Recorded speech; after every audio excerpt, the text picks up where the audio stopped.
The sands whisper an ancient truth, a secret that has lain dormant for millennia. You feel it now, a stir within your soul, a recognition you cannot quite place. It's as if a distant echo has found its way to you, a call from the heart of creation itself. This is not chance, this journey you find yourself on. The universe has a way of drawing us toward what we are meant to learn, what we are meant to become. You have seen the eye in carvings, in relics, in the very air of ancient places. But this is not just an image. It is a sentinel, a beacon that has been watching for you. What if this finding was not an accident, but a divine appointment, a cosmic recognition that the time for your awakening has arrived? The eye found you, and it is a sign that your true path, a path of profound transformation, is about to unfold. But to truly see, you must understand what this eye represents and how it has always been watching, waiting for your gaze to meet its own. This immediate recognition, this sense of being called, is the first crack in the veil.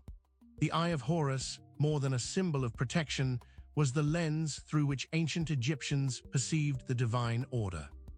It was the eye that saw beyond the material into the realm of spirit and cosmic law.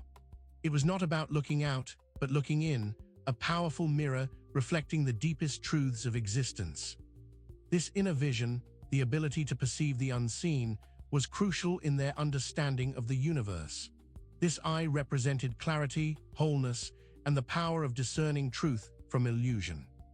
It was the very instrument of divine judgment, capable of weighing intentions and actions with absolute accuracy. But understanding this inner sight is only the beginning of perceiving the profound forces at play, forces that govern not just the cosmos, but the very fabric of your own destiny, a destiny often shaped by powerful, fiery energies. The Eye of Horus revealed the path of inner sight, but what power ignites the universe and tests the very foundations of our being? Next, we confront the blazing power of Ra. Ra, the sun god, was the embodiment of creative force and cosmic order. His light brought life, banishing the darkness and revealing the patterns of existence. Yet this radiant power was also a force of immense testing. The scorching desert sun, the relentless heat, these were not mere environmental factors. They were manifestations of Ra's cosmic will, purifying and refining all that he touched. And real quick, make sure to subscribe and hit the notification bell for more videos just like this. Now let's keep going. His light could nurture, but it could also burn.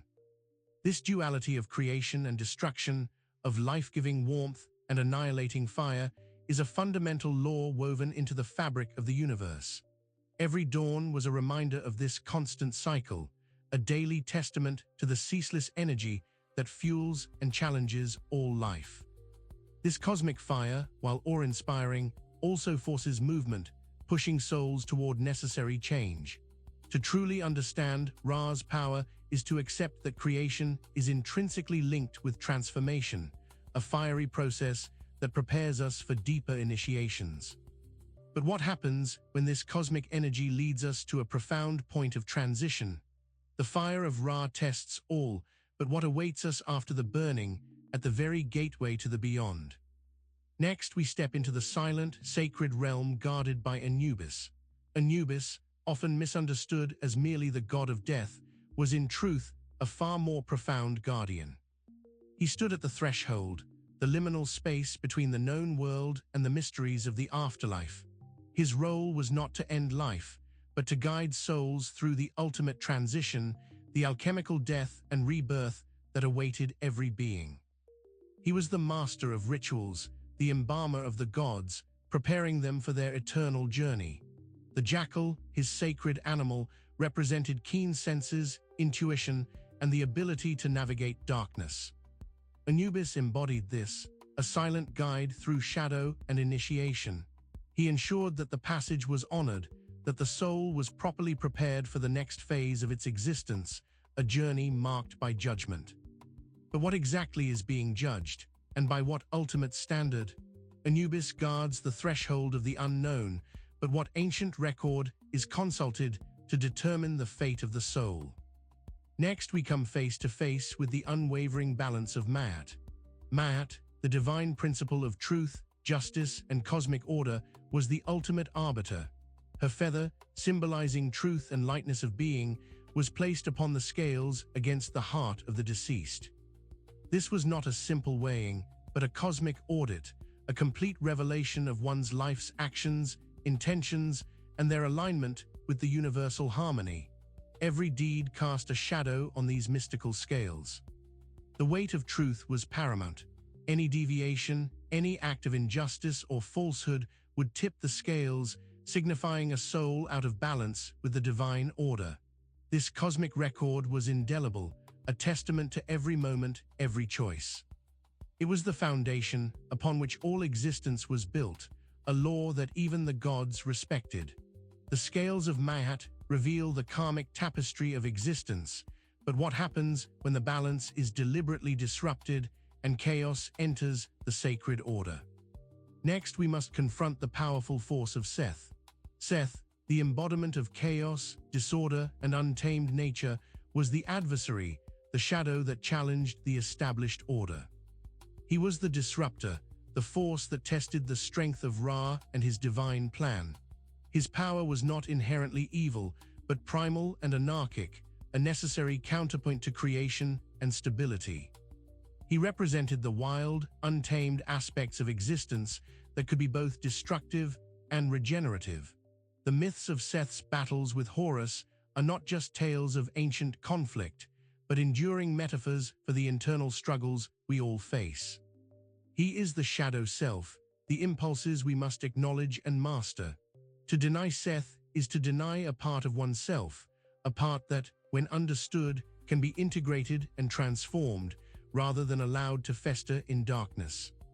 His presence signifies the tests that forge resilience. Seth represents the chaos that must be understood to find true order, but what are the eternal laws that govern the soul's journey through such trials? Next, we explore the foundational principles of Hermetic wisdom. The 7 Hermetic flames are not mere flames, but potent principles, the underlying laws that govern the universe, from the grandest celestial movements to the subtlest shifts within the human psyche. These are the active forces of creation, transformation, and dissolution, the alchemical fire that burns within all things, constantly refining and changing the substance of existence. They are the unchanging laws that transcend death, the spiritual truths that remain even when the physical form perishes, guiding souls through the cycles of reincarnation and evolution. Understanding these principles is akin to grasping the very mind of the divine architect, unlocking the secrets of transformation and ascension that lie dormant within each of us. They are the blueprints for reality itself. The 7 Hermetic flames illuminate the universal laws, but what is the initial, foundational stage of transformation that these laws necessitate? Next, we descend into the profound darkness of Nigredo. Nigredo, the blackening, is the initial, often brutal stage of alchemical transformation. It is the breakdown, the dissolution of the old self, the shedding of illusions and ego attachments. This is the stage of darkness, despair, and confronting the deepest fears and shadow aspects of our being. It feels like an ending, a complete disintegration of all that was familiar and known. The alchemist must willingly enter this abyss, accepting the dismantling of their former identity. It is a necessary death, a descent into the raw material of the soul, stripped bare of all adornment. Without this purging, true renewal cannot occur. This unmaking is not destruction, but the essential preparation for something new to be born from the ashes of what has been consumed. Nigredo is the necessary unmaking that precedes creation, but as the darkness begins to lift, what inner illumination emerges from the alchemical fire? Next, we witness the dawn of albedo. Albedo, the whitening, is the stage where purity and illumination begin to emerge from the blackness of Nigredo. It is the dawning of consciousness, the first glimmers of true understanding after the breakdown. As the alchemical fires purify, the soul begins to resonate with a new, radiant energy. The impurities have been burned away, leaving behind a crystalline clarity, a luminous essence. This is the stage of awakening, where the individual recognizes the divine spark within, a pure light that was always present but obscured by the ego and the illusions of the material world. It's the inner moon, reflecting celestial wisdom. The albedo represents a profound inner cleansing, a spiritual purification that prepares the soul for its ultimate ascent, a transformation guided by divine archetypes. It is the calm after the storm, a profound and luminous peace. Albedo brings in a purity and ethereal light, but what is the final, glorious culmination of this alchemical journey, crowned with solar brilliance? Next, we embrace the fiery intensity of rubedo. Rubedo, the reddening, is the culmination of the alchemical process, the final stage of transformation where the purified spirit achieves its highest expression. It is the union of the divine and the human, the solar crown of achievement. This is where the inner fire, ignited in nigredo and purified in albedo, reaches its full radiant potential, symbolizing the birth of the philosopher's stone, the transformed self, complete and perfected. It is a stage of ecstatic joy, of divine love, and of profound realization. The individual has transcended their limitations, embodying the divine will and radiating the solar light of consciousness. This is the ultimate goal, the resurrection of the spirit into a state of divine union, where the earthly and the celestial merge into a harmonious whole, a radiant, vibrant existence. Rubedo crowns the alchemical journey with divine union, but how does this perfected inner state manifest in the external world, transforming vision into potent action? Next, we explore the active power of the eye's return. The eye returns not as a passive observer, but as an active force, a conduit of divine will and empowered vision. It is no longer just about seeing, but about enacting what is seen, bringing cosmic truth into tangible reality. This is the stage where the esoteric knowledge gained through the alchemical process is translated into concrete action, where inner transformation spills outward, influencing the world with wisdom and purpose. The illuminated consciousness, forged through struggle and purification, now possesses the clarity and power to shape its reality, to become a co-creator with the divine forces that govern existence.